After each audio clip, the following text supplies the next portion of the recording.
If feminism is so unnecessary, explain why the only reason women can reject it is because feminists fought for their right to speak, earn, choose, and leave. That's not irony, that's historical amnesia.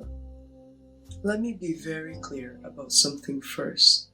This is not a hit piece on women who align themselves with men or criticize feminism, because this behavior isn't new, and it isn't random.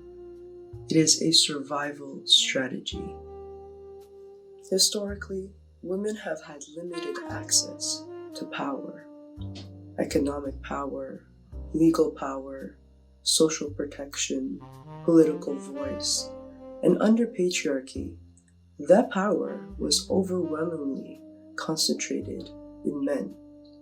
So aligning yourself beside men rather than with other women became one of the only viable ways to survive. Proximity to male power meant protection, resources, status, and legitimacy. That didn't make women stupid or evil.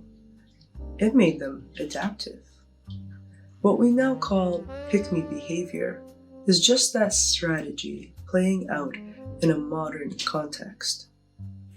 The problem isn't that these women are choosing men. The problem is how that choice is framed.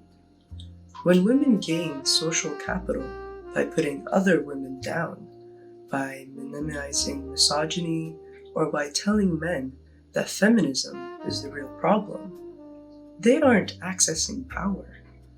They're subordinating their own, symbolically, psychologically, and politically.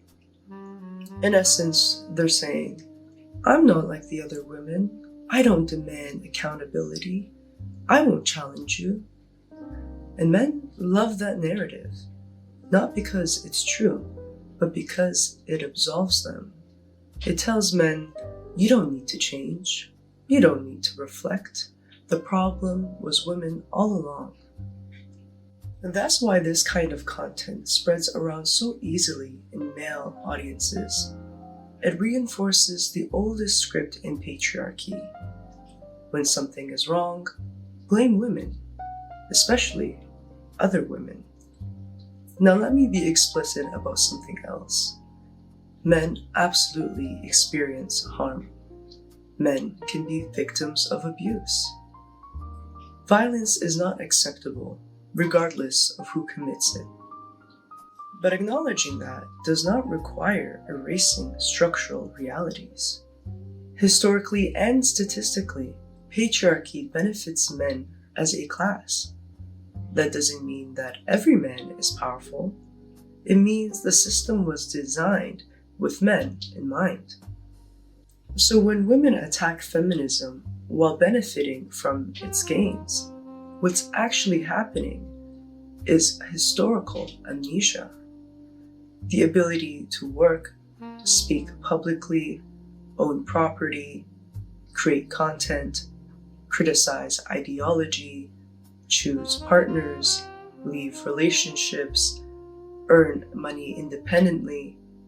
All of that exists because of feminists before us who have fought for it.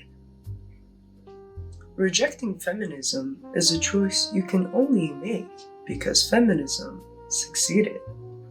And the sad part is this: when women internalize misogyny and turn it outward, it doesn't protect them.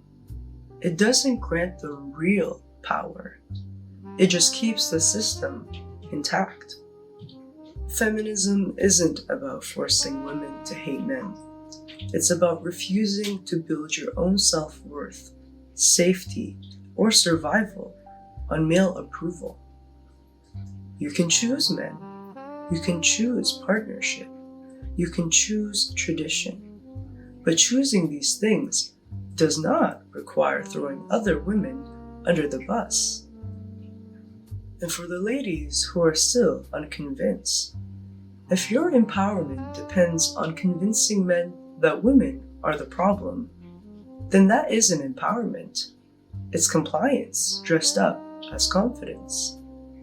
And if your value rises only when other women fall, is that empowerment or patriarchy using your voice for free?